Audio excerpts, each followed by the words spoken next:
Hello，大家好啊！2025年10月2號星期四晚上嘅10點40分，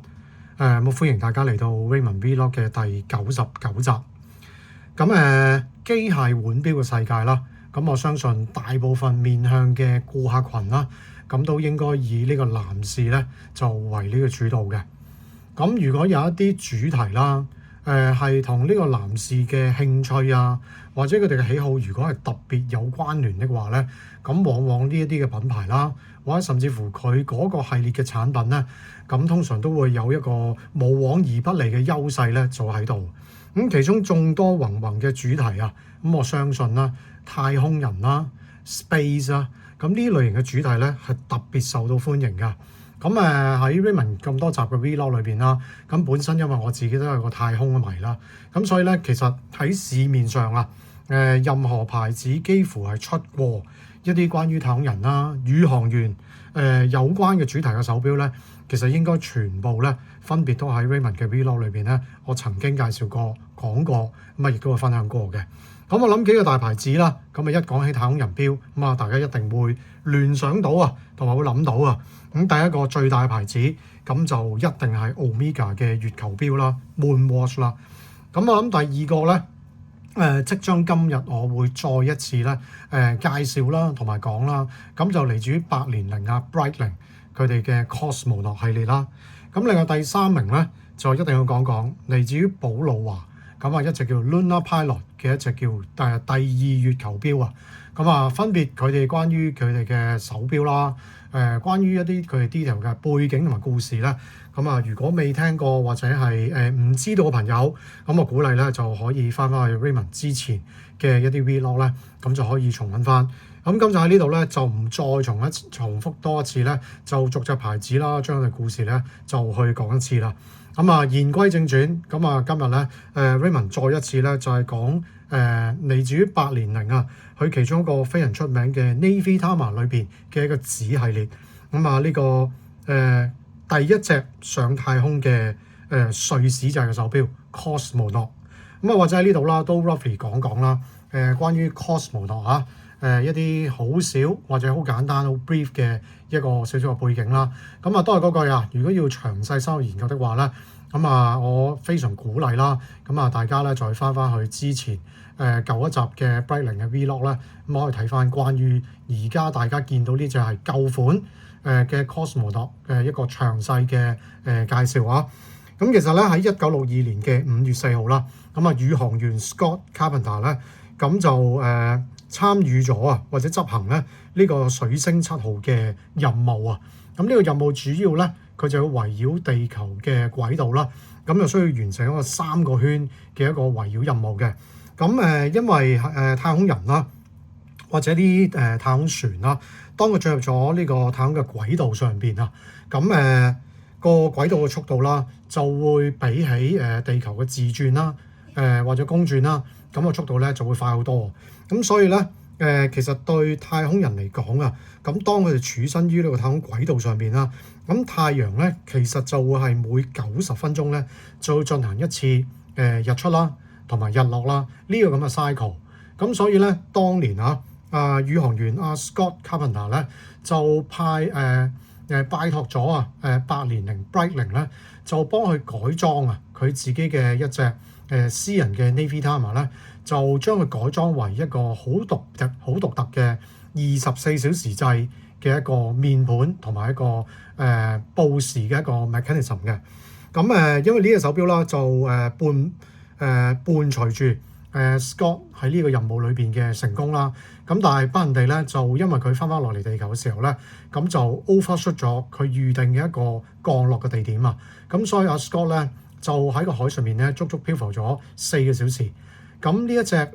陪住 Scott 去完成咗一個咁歷史性嘅任務嘅嗰隻Breitling 嘅 Navy Tama Cosmonaut 第一隻嘅，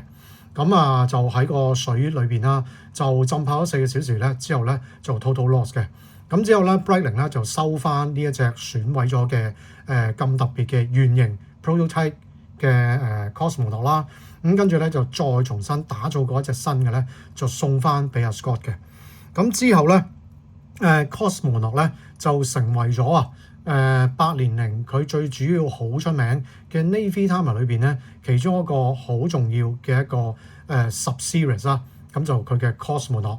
咁正值咧喺2022年啊，咁就係 Cosmonaut 誕生嘅60週年啦。咁所以當年咧Breitling 就出咗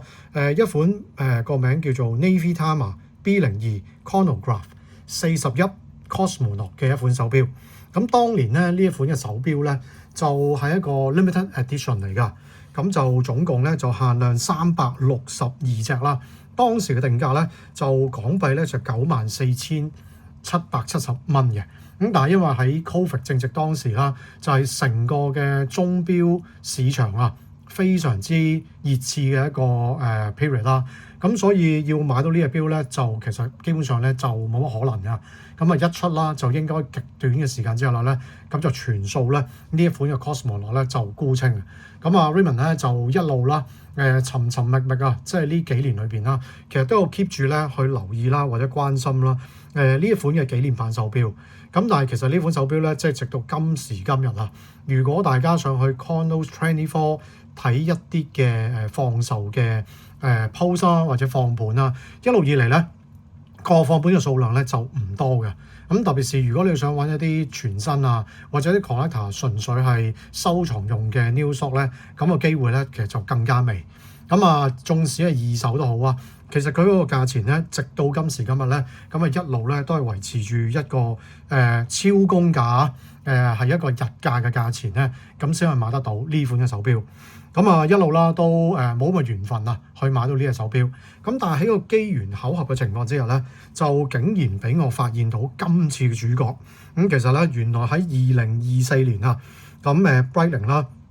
就為咗慶祝Breitling 成立嘅140週年啦，同一時間咧就係呢一個 Breitling 嘅 Japan Members Cup 咧誕生同埋成立嘅30週年大日子啊，咁啊雙喜臨門啦。咁於是乎咧喺2024年嘅時候咧，Breitling就特別為 Japan 咧就出咗一款叫 Navy Timer B02 Chronograph 41 Cosmonaut 嘅 Japanese Limited Edition。咁如果講呢款嘅手錶咧，其實佢個數量咧就比頭先我介紹嘅嗰款咧60週年紀念版咧，佢個數量咧其實係更加少啊。咁呢款嘅手錶咧，其實咧個limited edition 個數量咧，其實就只係得200隻嘅啫。咁而且咧喺公開發售嘅時候啦，咁只係限於日本地方啦。咁同埋咧，亦都係需要進行啦一個網上嘅抽籤啦，咁先有機會咧就買到呢隻手錶㗎。咁啊，其實就都幾奇怪㗎。關於呢一款嘅日本限量版嘅手錶啦，其實喺網上面嘅資料咧係極度少㗎。無論係一啲網頁嘅文章啦，甚至乎當我發現咗呢隻手錶嘅情況之後，咁我好心急咧就上去 YouTube 上面咧就睇下有冇一啲 review 啦，有冇一啲YouTuber 係做過啲分享開箱啦。咁竟然咧就喺網上面咧就只係俾我揾到一個日本嘅YouTuber 咧係曾經詳細介紹過呢一隻手錶嘅。咁啊或者關於呢隻手錶嘅故事啦、背景啦，咁我諗講到嚟呢度咧就差唔多啦。咁不如我哋就事不宜遲啦。咁我哋做個好簡單開箱啦，跟住咧我哋正式咧再望望今次我哋嘅主角。咁啊首先第一個大家就唔好誤會啊。咁啊因為 Raymond 咧都有習慣咧，就其實咧就將我大部分嘅手錶收藏個package 咧，通常咧都會擺晒公司嘅。咁啊大家可能見到呢個咁纖巧嘅一個好似 travelling case 咁嘅 package， 咁啊都係以為Raymond 係咪會唔會好似之前都介紹過嘅 Omega 啦、IWC 啦、JLC 啦，咁我都係淨係攞咗而家瑞士牌子好流行用一個大木盒，裏邊再裝住一個travelling pouch 嘅一個 package 就攞翻嚟咧。唔係啊，我想話俾大家聽，Breitling 呢一款嘅 limited edition 咧，佢個包裝咧其實就係咁多啦。咁就一個可以摺疊式嘅，應該係用咗一啲環保循環可再用嘅物料啦，再製造嘅一個 external box 啦。咁跟住喺裏邊咧，就係盛載住咗一個咁樣嘅 pouch 嘅。咁呢個咧就唔講咧就真係唔知啊。咁啊點解咁奇怪？跟住將佢捲埋咗咧？原來咧呢一個咧其實當你將佢打開咗攤平咗之後咧，其實呢一個 package 咧根本咧就係一個手錶嘅一個 package， 一個布袋嚟嘅。咁啊，當你捲翻埋佢嘅時候啊，咁呢個咧就竟然啊就變成咗呢一款嘅手錶，佢裏邊嘅一個枕頭，一個 pouch。咁裏邊咧其實基本上咧就乜都冇啦。咁啊，一張嘅warranty 保護證啦。咁另外咧就有一本非常之簡單啊嘅一個 menu。咁啊 that's it， 關於呢隻手錶嘅 package 咧就係咁多啦。咁呢隻手錶啦，就係一個機緣巧合嘅情況之下，就俾我喺呢個日本嘅 Chronos24俾我揾到啦。咁同埋應該Raymond 咧都幾好彩㗎。咁揾到呢一隻咧就應該係一個 collector 佢自己一個全新未戴過嘅一個收藏品啦。咁跟住佢就應該攞咗去二手鋪咧嗰度放售。咁呢隻手錶真係佢賣嘅時候本身啦，個價錢咧其實我都有同佢包人過嘅。咁當我入手嘅時候嗰個價錢咧應該就係已經係低於佢當年嗰個定價嘅。咁而且咧呢一款嘅手錶咧，咁更加咧除咗隻手錶 package 以外咧，就更加跟咗大家而家見到一個原裝黃色一啲剪帶嘅一個 Breitling 嘅原裝嘅橡膠帶啦。咁同埋應該咧就裏邊咧有一個咧原裝 Breitling 嘅一個潛水嘅一個意式型嘅 buckle。咁但係因為呢條錶帶咧我就唔會戴㗎啦，咁所以個 package 咧我都冇拆開佢嘅。咁that's it。咁關於個 package 咧就係咁多咁講真咧，呢一個咧一陣間我會講完呢隻手錶之後，都會講關於呢隻手錶一啲嘅缺點啦，或者我自己唔係太中意嘅地方。呢一個 package 咧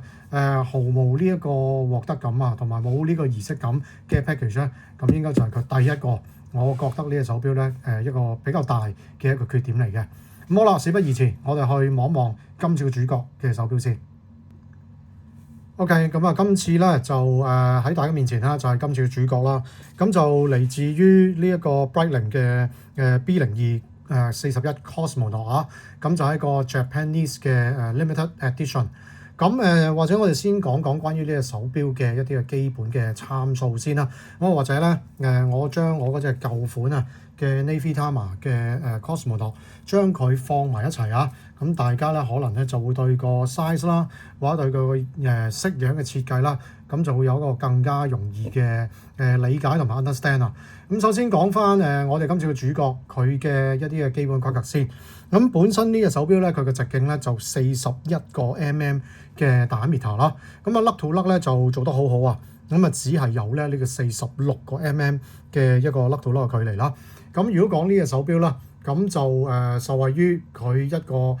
拆走咗自動舵嘅 B01 機芯咁佢 name 咧就叫 B02 嘅一個 movement 咁所以呢款手錶真係由呢個 crystal 啦一路去到 case back，成個嘅厚度咧就只係得呢個13 mm 嘅呢個厚度嘅。咁而呢一隻嘅手錶，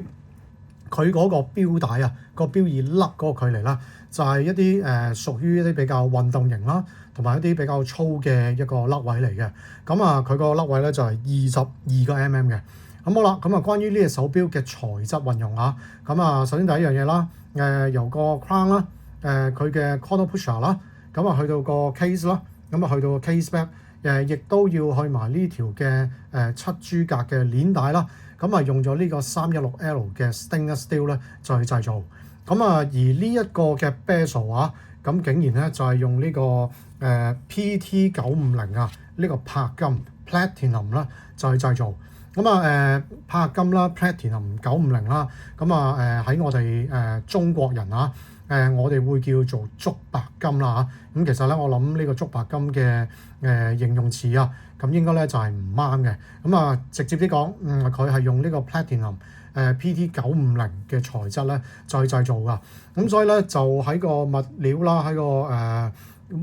material 應用方面咁呢一款嘅限量版手錶啦，做用得相當之唔錯嘅。好啦，我哋去講一講先講咗佢呢個叫 B02 嘅機芯先啦。咁大家對呢一個叫享負盛名啊，呢個 Breitling 嘅 in-house 自家機芯絕對咧就唔會係陌生噶啦。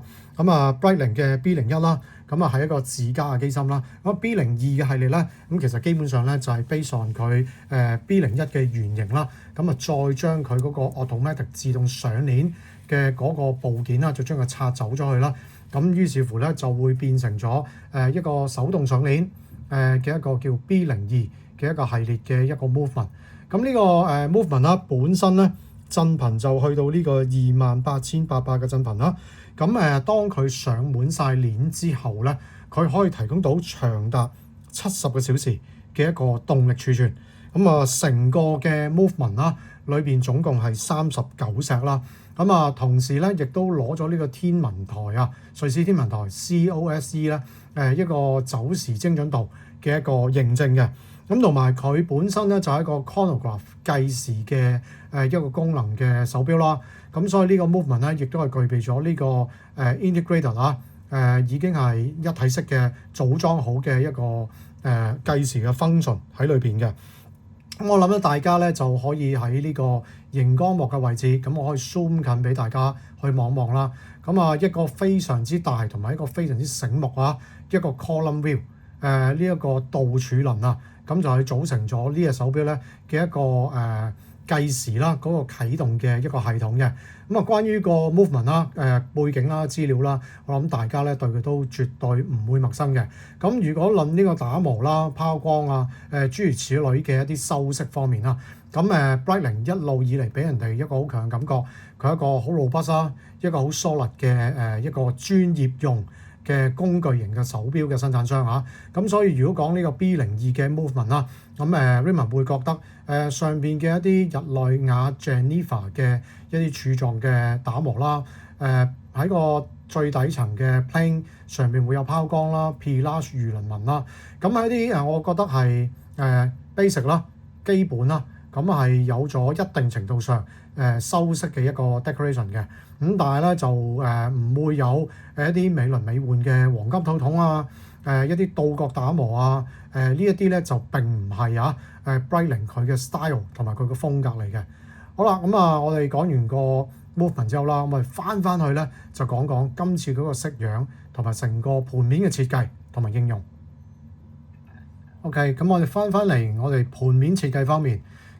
如果新同舊兩款嘅 Cosmonaut Navy Timer 嘅系列啦，第一個最大嘅分別咧，俾到 Raymond 嘅感覺咧，就係佢成個嘅報時上面嘅小時嘅刻度咧，就會比起舊款啊，會向外咧就擴張咗，所以咧就幫助到嗰個閱讀啦、時間咧嗰個便利性同埋嗰個方便嘅程度嘅。為咗即係要達到呢一個效果啊，如果細心大家去留意睇下啦，雖然都係 Navy Timer，都係 keep 翻佢一個好 iconic 嘅飛行滑尺啦，個 slide rule 啦，同埋一個佢好 iconic 嘅好 busy 啦，好多刻度啦，非常多 information 喺上邊嘅一個盤面設計啦。但係咧新同舊嘅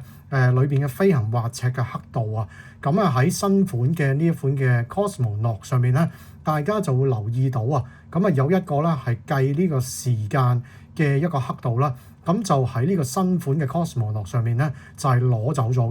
㗎。所以咧就係因為攞走咗騰空咗呢個空間啊，所以咧就令到頭先 Raymond 所講啊，佢嗰個24小時上邊 index 嗰個刻度咧就得以可以向外咧就擴張咗啊。如果喺個視覺望落去方面啦，無論個比例啦同埋成個嘅設計咧，我自己個人會覺得啦，新款嘅 Cosmonaut 咧係會比舊款嘅呢一隻嘅 Cosmonaut 咧望落去咧會更加平衡啦，更加舒服啦，同埋望落去咧嗰個嘅距離感啊係會望得比較舒服一啲嘅。或者我哋將隻舊款咧就先放低咗佢先。我哋先講講啦，即係呢一款嘅特別紀念版啊，同頭先我所講嘅嗰款60週年，佢最大嘅分別咧係究竟喺邊度？其實可以咁講，佢嘅殼嘅 design 啦，盤面上邊嘅設計啦，刻度嘅運用啦，甚至乎去到3個嘅 subdial 啦，上面所有嘅指針咧，基本上啊嗰個 design 同埋設計咧，完全就係一模一樣嘅。咁啊，唯獨是有兩個地方。咁啊，呢一款同佢嘅前身啊，佢個哥哥60週年個紀念最大分別咧，就係喺呢個飛行滑尺嘅呢個部分啊，呢個外圈嘅部分咧。60週年嗰個咧係會使用咗白色做呢個底色嘅。咁另外第二樣嘢咧就係喺呢個背景呢塊 dial 咧，咁呢款嘅 limited edition 啊限量版咧，佢係用咗個深炭灰色，再加呢個太陽放射紋 sunburst 咧，再做咗呢個嘅式樣同埋呢個咁嘅設計嘅。咁啊，另外如果我哋講起一個叫做 facelift 咗嘅一個 Cosmonaut 啦，咁啊對比歷代啊咁多次嘅舊款嘅 Cosmonaut，我自己印象同埋感覺最深咧，咁就一定要講講佢總共係6支嘅指針啦。咁啊我唔知道係咪因為呢一個 Omega 嘅 Moonwatch 月球標啊，咁啊太過深入民心啊，所以白色磨砂底啊嘅一個設計嘅時針啦、分針啦、計時大秒針啦，同埋上面3個10 上邊嘅小指針啦。咁啊呢一款新款 facelift 咗嘅Cosmonaut咧，咁啊分別都係用咗呢一種嘅設計去做咗佢嘅指針啊。咁啊我自己覺得啦，即係新同舊兩個式樣去對比啊。咁啊縱使之前嘅嗰款全拋光，我自己覺得好靚。咁但係如果驟眼望落去 at a glance 咧，我反為更加覺得呢一種叫白色嘅指針啦，嗰個太空人嘅味道啊，係會更加到位同埋更加準確嘅。咁啊，都係嗰句，我唔知道係咪因為 Omega 嘅 Moonwatch 咧，實在佢嘅設計太過 iconic，實在太過深入民心。咁啊，包括 Raymond 都好啦，我硬係覺得嗰種嘅設計式樣咧，先至係屬於一個太空人戴手錶嗰種應該有嘅設計嘅。咁另外啦，亦都要講講啦，3個嘅10 dial，咁啊今次呢個處理啦，用咗個純黑色啦、新星啦、一個凹陷形式，再加呢個唱片面咧，3個10 dial 設計，咁啊正等於頭先我去講嘅6支指針啊。咁呢一種嘅唱片面新星設計嘅10 dial 嘅款式式樣咧，咁啊亦都無獨有偶啊。咁啊喺 Omega 嘅 Moonwatch 裏邊咧，咁啊歷代嘅月球錶咧，全部啊〜都係用呢一種咁樣樣嘅設計啦，同埋呢種咁嘅式樣嘅。咁所以咧，就喺佢60週年開始啊，我會更加覺得佢呢一種嘅盤面嘅式樣嘅設計，包括個指針方面啦，呢種嘅配搭咧係更加對我自己嗰個口味啦，我自己嘅喜好咧就更加配對嘅。咁所以點解嗰款60週年嘅紀念版一路咧縱使都知道買到佢嘅機會係比較渺茫，但係過去呢5年啊。咁啊，其實我從來咧就冇放棄過咧，去嘗試去揾翻呢一隻60週年嘅款式嘅手錶嘅。咁好啦，咁啊另外就講講上邊嘅 logo 啦。咁啊關於個 logo 嘅設計啊、歷代嘅式樣啊，喺上一集我講舊款嘅嗰隻 Cosmonaut，佢嘅唔同嘅 generation 嘅變化啦，咁我亦都有介紹過㗎啦。咁啊朋友都係如果有興趣想知道多啲關於12點鐘啊上面呢一個嘅 logo 喺歷代Breitling 嘅變化啦，咁啊都可以參考翻即係上一集嗰集嘅 Vlog。咁其實而家啦，即係 Breitling 啦，如果我冇記錯的話咧，應該呢一個叫 AOPA 嘅 Wings 啊，咁呢一個咁嘅色系設計咧，應該Breitling啦都好似有用咗好似有3至4年㗎啦。咁啊，除非一啲特別嘅款啊，好似一啲Chronomag 啦，咁就有啲特殊嘅款式咧，就會用翻單止一個潦草 B 嗰個 logo 嘅。咁但係喺呢個最重要嘅 product line 啦 Navy Tama 裏邊啊，咁啊包括呢個 Cosmonaut 啦，咁啊呢隻金色嘅叫AOPA 嘅 Wings 咧，咁啊一路以嚟啦都係喺呢個facelift 咗之後新型號嘅 Cosmonaut 咧，咁啊沿用到今時今日嘅。咁啊另外上邊嘅24小時嘅刻度啦，咁啊另外上邊包括時針啦。分針上邊嘅夜光塗層啦，咁啊呢一個嘅夜光塗層啊，都同上一次嘅60週年嗰個款一模一樣，咁啊都係用咗 Raymond 最中意啊嗰種叫仿古奶黃色嘅 Patina 嘅顏色啊，咁所以咧就亦都係啊點解我咁中意佢呢個設計啦，同埋呢一個嘅式樣啦，其中一個額外加分嘅地方同埋加分嘅原因嚟嘅。咁另外咧就佢係具備一個有日期顯示嘅一個 movement 啦，同埋一個款式嚟嘅。咁啊，今次呢個嘅日期窗咧就好巧妙咧，就將佢收埋咗，或者 integrate 咗啦喺呢個6點鐘啊，計呢個12個 hours 嗰個累計嘅10 dial 咧就裏邊。咁咧就有別於舊款啊，就會開咗喺呢個大致4點啦至5點鐘嗰個窗口嘅位置啦。咁啊更加咧就會integrate 啦，平衡啲啦。咁同埋有一啲朋友咧，其實就唔太中意咧一啲有日曆嘅款式設計嘅。跟住咧嚟到佢嘅 Sapphire Crystal 啊，咁Breitling 呢一個嘅 Navy Diamond 系列啦，咁啊通常咧都會用呢個藍寶石水晶玻璃錶面啊，咁呢個 Sapphire Crystal 啦，咁不過咧就喺呢隻宇航員系列裏邊啦，咁Breitling 咧就特登咧就做咗一個微微 dome shape， 特別有少少咧望落去就幾似啊，即係當年啊1962年嘅時候嗰種係用 Hexolite硬化膠咧去製造嘅嗰種嘅卜形嘅鏡面啊，咁所以大家咧就喺側邊嘅角度啦，咁大家可以望到啦。咁當移動嘅時候咧，咁就會有少少嘅變形啦，同埋有少少嘅 distort 啦。咁呢個個味道咧就會做翻即係當年啊圓形嘅嗰款 Cosmonaut 嗰個嘅外形啦，同埋嗰塊 crystal。咁啊不得不提啦，咁啊Breitling 係其中一個咧喺呢個防眩光鍍膜啊嘅應用上啦，咁啊用得非常之好啊！咁我諗大家睇個 Vlog 都睇咗20幾分鐘，咁啊呢一個嘅 Sapphire Crystal 啦，咁喺某一啲嘅角度咧，某一啲嘅光線嘅情況之下，咁啊大家咧有一個錯誤嘅視覺咧，會感受得到啊！即係呢一塊嘅藍寶石水晶玻璃錶面咧，基本上啊就喺大家個視覺方面咧，就完全咧就好似消失咗咁樣嘅。咁啊之前我都講過好多次啦，咁啊 IWC 啦、Omega 啦，咁啊同埋 Breitling 啦，咁啊佢喺呢個anti-reflection coating 啦嗰個應用同埋 application 啦係做得非常非常之好噶。咁所以無論平常日用佩戴啦，咁啊包括好似我哋會拍video 啦，或者甚至乎我會同佢影一啲相嘅時候啦，呢一種咁強勁 multi-layer 底面多層嘅防眩光鍍膜咧，咁啊喺個視覺上啊，同埋喺個拍攝上咧，的而且確咧係幫助咗好多嘅。咁啊，另外頭先都有講啦，喺個 material 方面啦，咁啊呢一個嘅 bezel 啊，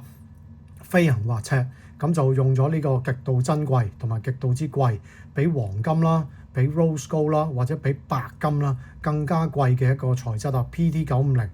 鉑金嘅材質。咁啊飛行滑尺啊，咁就係一個 no friction bi-direction 嘅一個雙向可以去旋轉嘅一個有功能嘅飛行滑尺啦。咁啊係一個非常 iconic、非常有用，係專係咧係 design 俾呢個飛行員使用嘅一個飛行滑尺。咁啊直到今時今日啊，就算電子嘅產品啦、手機啊、iPad 啊，已經係非常先進嘅一個 era 一個年代啊。咁啊亦都知道咧，有唔少嘅一啲飛行員啊，直到今時今日咧，佢哋亦都會攞起 Breitling 嘅呢一個飛行滑尺咧。當佢哋一啲飛行嘅任務時候啦，其實都會攞呢一個咁幫得到手、咁有用嘅一個工具咧，依然咧就用到今時今日嘅。OK， 咁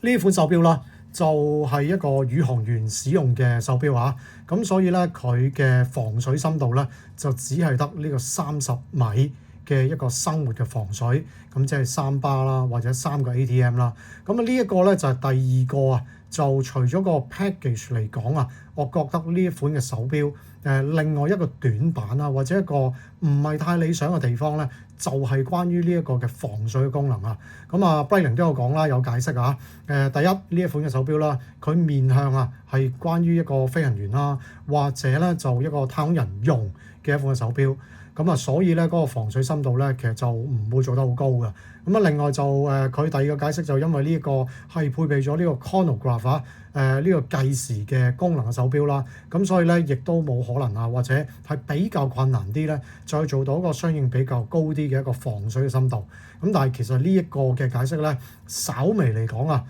對 Raymond 或者對大部分Breitling 嘅擁躉嚟講咧，咁呢一個咧都唔係一個好 convincing 一個理由咁因為具備高防水嘅深度，例如 Omega 佢嘅 Planet Ocean 600 meter 一樣都係具備呢個防水功能，仲可以深潛600米，一樣都有 chronograph， 咁一樣大家都可以做到嘅。anyway 點都好啦，呢一個咧係其中一個比較弱嘅地方，就係佢嗰個防水嘅功能咁我諗成隻手錶啦，就關於佢嘅 movement 盤鏈啦，佢識樣設計啦，咁其實要分享啦或者介紹啦，其實咧就差唔多啦。咁我諗個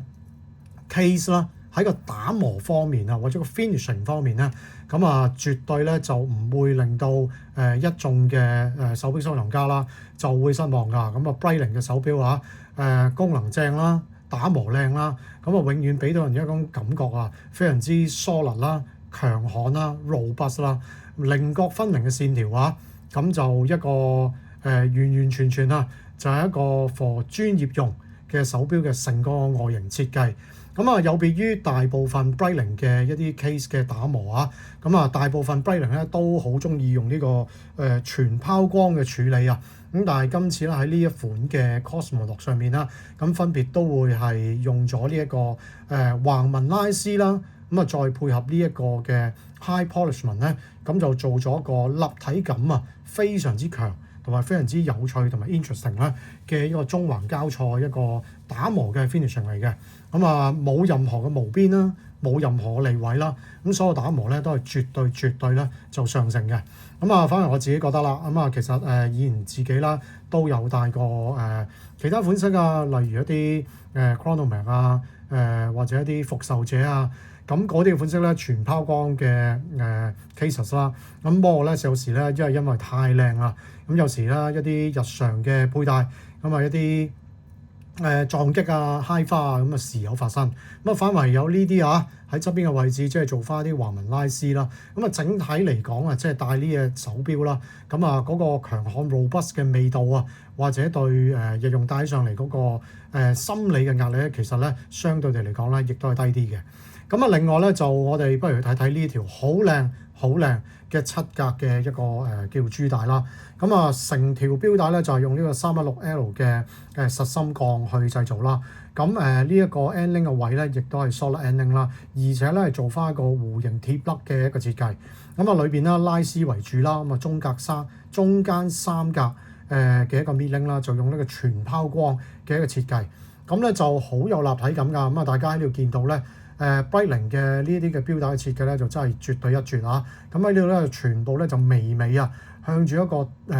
特定嘅一個角度啦，就全部咧就係打斜咧，由呢個左下角咧就斜向咧呢個右上角㗎。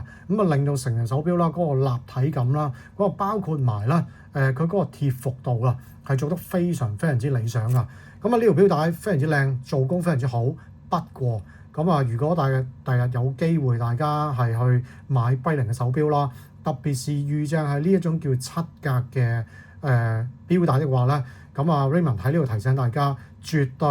對唔好自己嘗試去調整呢條錶帶。因為裏邊嘅結構咧係非常之複雜㗎。喺呢度啦，要真係 call out 一下尖沙咀Breitling鋪貼男同事Red 啦。佢為咗要幫Raymond 咧，真係調校一個舒服嘅一個長度Red 咧就足用咗45分鐘咧，就幫Raymond 咧就去調校呢一條嘅7格嘅珠鏈帶調校到一個好適合、好舒服嘅一個長度啦。但係喺個過程裏邊Red 咧就小心翼翼因為佢都話呢一隻咧係一隻非常珍貴嘅 limited edition 啦。本身咧佢都做得好小心，而且再加上一個非常之複雜嘅一個 construction 所以令到嗰個調校嘅時間咧，的而且確咧就非常之耐。另外就去到個 buckle 位置啦，係一種我非常中意據一啲師兄講啊，呢一個嘅蝴蝶形嘅接扣啦，咁應該係一個新款嚟嘅。咁啊 Raymond 就玩 Breitling 嘅手錶比較少啊，咁所以我唔知呢一種嘅 design 設計係咪新款啊。咁但係 anyway 啦 ，Raymond 係極度中意咧呢一種double flow 嘅一種叫蝴蝶接扣。咁原因咧之前都講過啦，呢一種嘅蝴蝶接扣，第一佢唔會有一啲異星人接扣，令到個 buckle 變得好大嚿啦。因為 Raymond 嘅手腕咧其實都比較幼，咁所以咧用普通嘅一啲異星人嘅接扣咧，往往就喺個手腕個位咧就有一嚿大嚿嘢咧就突咗出嚟嘅。咁所以呢種咁嘅異星人接扣咧，呢種蝴蝶形接扣啊，接完之後，如果兩邊嘅長度係較啱咗的話咧，第一個好處啦，就會令到個 buckle 啦，就會喺你嘅手腕嘅正中心咧，就會係非常之穩妥啊，咁就放咗喺個位置啦。咁另外兩邊嘅長度咧，就會幫助到啊呢一隻全鋼嘅手錶啦，佢個重量咧就平均攤分咧喺你個手腕嘅上邊啊。咁所以 that's why 即係呢一種叫做蝴蝶式嘅接扣，往往佩戴起上嚟咧，嗰個重量感啦、分佈感啦，都係特別舒服。咁就呢一種蝴蝶接扣啊，咁就一個佢最大嘅優點嚟嘅。咁亦都有啲朋友啊就唔中意啦呢一種咁嘅蝴蝶接扣，咁因為覺得咧就好似個 construction 啦就唔夠複雜啦，咁好似咧就有少少偷工減料嘅嫌疑喺裏邊啊。咁但係其實咧呢一種嘅接扣咧係有佢可愛啦同埋 beauty 嘅地方。好啦，咁關於呢個手錶嘅基本嘅資料啦，佢嘅設計啦，佢嘅優點啦，由裏到外啊，咁Raymond 咧都用咗啲時間咧就去同大家分享咗啦。咁去到最尾啦，咁一如以往啊，咁都要講一講啊，就關於呢一款嘅手錶啊，Raymond 覺得有邊啲嘅地方啦，我自己覺得咧係有啲進步嘅空間。咁除咗頭先已經講過啊，一個非常之簡約啦，或者我覺得直接啲，在我自己 personal 嚟講咧，我覺得係直頭寒酸嘅一個 package 啊，咁完全展示唔到呢隻手錶咧，竟然係一隻限量200隻 worldwide 嘅 limited edition 嘅一個 package 啦。咁另外第二樣嘢咧就關於佢嗰個咧 chronograph 啊。咁如果唔係一個活生生嘅 column view，喺一個透底俾 Raymond 見到的話咧，咁如果你蒙住我隻眼，俾呢隻手錶我去撳呢一個嘅 chronograph 的話咧，我真係會有理由咧去 determine 呢一個咧可能係 ET 嘅7750 cam lever 嗰種嘅離合或者個計時嘅啟動同埋停止嗰個系統嚟嘅。咁我唔知道點解啊。咁因為其實之前咧曾經都有一次咧，就喺一個香港嘅前輩啊，佢嘅一個YouTube channel 裏邊啦，咁曾經都有聽佢 comment 過咧Breitling B01 或者 B02佢嘅自家機芯啊，佢個 chronograph 咧好實啦，好重啦，同埋撳掣咧要非常大力㗎。當我真係自己擁有咗呢一隻叫 B02嘅 movement 之後咧，再自己去感受下佢呢一個嘅 chronograph 嗰個感受，真係就同呢一個嘅前輩所講嘅咧就係完全一模一樣㗎。一個 column view 啦，但係喺個手感啦，同埋喺個觸碰感方面咧，嗰個推壓感啊，同埋需要用嗰個力度咧，實在太多啊，同埋太強啦。咁就完全咧就 feel 唔到啦。column view 嘅嗰種輕啦、順滑啦，嗰種嘅觸碰感咧，就喺呢個 movement 上邊咧，就完全咧就展現唔到嘅。咁呢個咧就係佢第三個，我自己覺得呢個可能係佢嘅特色啦，亦都可能咧係佢一個需要留意一下。可能嚟緊未來啊，如果 Breitling 有機會再 fine tune 佢呢一個 B01啦或者 B02嘅 in-house movement 嘅時候咧，可能就需要考慮一下，即係調整一下個啟動啦、停止啦、歸零啦嗰個嘅手感啊，就關於呢一個嘅 mechanism 嘅。去到最尾啊，我就熄咗個燈，就俾大家去睇睇呢隻手錶嘅夜光。呢個咧亦都係呢一隻嘅手錶或者呢一款嘅手錶啦，我自己覺得咧一個比較弱嘅地方啊。或者我將個 chronograph 開咗佢啊，咁就俾大家留心睇多啲。竟然一個瑞士有100幾年歷史嘅一個 brand 啦，我就真係冇遇過或者冇諗過咧，佢上邊嘅 Superluminova 啦，上面嘅 application 咧，其實嗰個手工啦、嗰個 craftsmanship 啦 ，honest 嚟講咧係做得幾差㗎。咁我諗大家可以留心睇下呢個24小時上面嘅嗰個刻度，特別是係嗰個4字。咁啊，大家見到呢個咧初我第一次去睇個夜光嘅時候咧，我真係嚇一跳。咁啊，點解會歪晒啦？或者好似好唔均勻，即係歪埋一邊咁咧？咁啊，大家再望落去22啦、20啊、20呢啲位，咁啊，佢嗰個夜光嘅 application 啦，做得非常之唔公正啦，做得非常之唔均勻啦。咁啊，之後咧我都有嗱聲啊，就上翻去YouTube 上面啦。咁啊，細心咧即係睇翻佢嘅哥哥啊，即係60週年嘅嗰款啊，Cosmonaut 嘅手錶嘅一啲介紹同埋 review 啦。咁我就特登咧就好專心去留意一下，咁啊嗰個嘅夜光啊，嗰個 application 咧喺佢哥哥身上究竟個應用咧或者個執行又究竟係點？咁啊還好，然後俾我發現咧 even 都即係舊款啊，嗰隻60週年而家叫價要超過破10萬先買得到嘅嗰款嘅手錶咧，上邊嘅呢啲 Super Luminova 喺個 index 上邊呢啲啊，全部啊都係 suffering from 啦，同阿 Raymond 今次買到呢隻咧嗰個情況咧，基本上咧就一模一樣噶。咁我完全唔能夠相信啦，或者完全唔能夠理解啊。咁啊，成隻手錶即係由裏到外，由外而內啊，咁自己覺得咧，無論個設計式樣、craftsmanship 等等各方面嘅嘢啊，其實呢隻手錶咧的而且確咧差唔多咧，可以去到 Raymond 心目中嗰個完美嘅分數。咁但係好可惜啦，就竟然冇諗過啊！佢嗰個夜光啦，就竟然咧就一個咁差同埋一個咁弱嘅一個 application 一個處理。咁啊 anyway 點都好啦，咁啊可能呢一個咧有一個 Breitling 嘅特色啊，咁所以就原來佢歷代嘅都係咁樣樣，唔係我呢一隻咧就特別係有啲 defect，咁就亦都算數啦，咁啊亦都唔緊要啦，咁啊 get along with 呢一個咁樣少少嘅缺點同埋個缺陷。咁好啦，咁啊關於呢一款嘅手錶啦，咁啊今集用咗啲時間啦，同大家去分享咗啦，講咗啊呢一隻叫 facelift 咗比較現行款一啲嘅 Breitling B02嘅 Cosmonaut 嘅手錶啦。咁有啲朋友咧就見到呢隻手錶啊，都會 comment 話佢嗰個閱讀時間咧其實非常之困難。咁我諗第一個啦，要習慣啊24小時嘅顯示啦，咁呢個係的而且確咧就需要一啲嘅時間。咁另外第二樣嘢咧無可否認啊，咁因為裏邊咧一啲黑度咧嗰個密集嘅程度咧特別是高啊。咁我諗咧歷代咁多嘅 generation 嘅Cosmonaut 啦，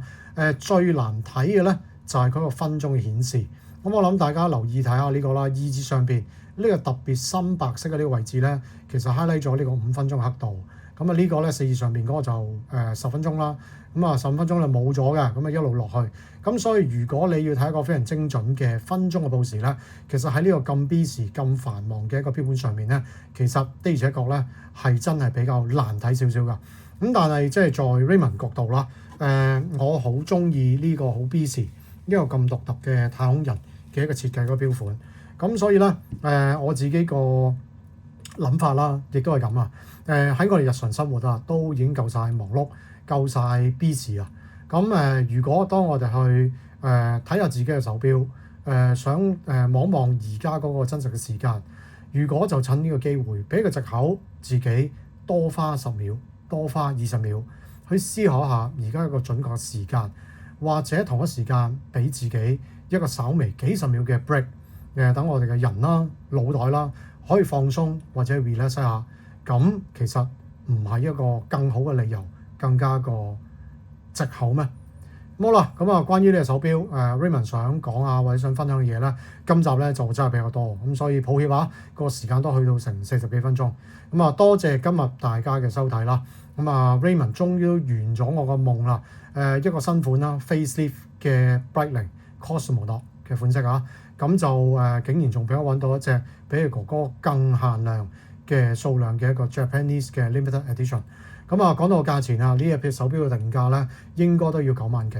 咁但係我唔知道，真係唔知道究竟呢隻手錶出咗啲乜嘢嘅問題或者原因。我買到嘅時候咧，呢隻手錶咧就65,000蚊一個全新，而且咧佢嗰個 warranty 咧個 activation 咧就係9月嘅2號。咁啊 Breitling 嘅 Red 咧就幫我 check 咗啦。咁啊登記咗啦。咁啊呢隻手錶咧佢可以享有呢個8年啊，去到2033年嘅一個保養嘅。咁我諗無論即係對將來嘅轉售啦，或者對日後嘅一啲保養啦，一個8年啊嘅保養啊，咁啊對一個顧客嚟講啦，係一個好好嘅一個guarantee 啦，亦都同一時間咧，即係展示咗Breitling 對佢哋自己產品啦，對自己嘅 movement 嗰個信心有幾強有幾高。好啦，咁啊今集咧就多謝晒大家嘅收睇，咁啊希望啦就大家有一個愉快啦輕鬆嘅晚上。咁下一次 Raymond 咧就會再講其他嘅手錶去同大家分享。咁多謝晒大家，咁我哋下集再見，好，拜拜。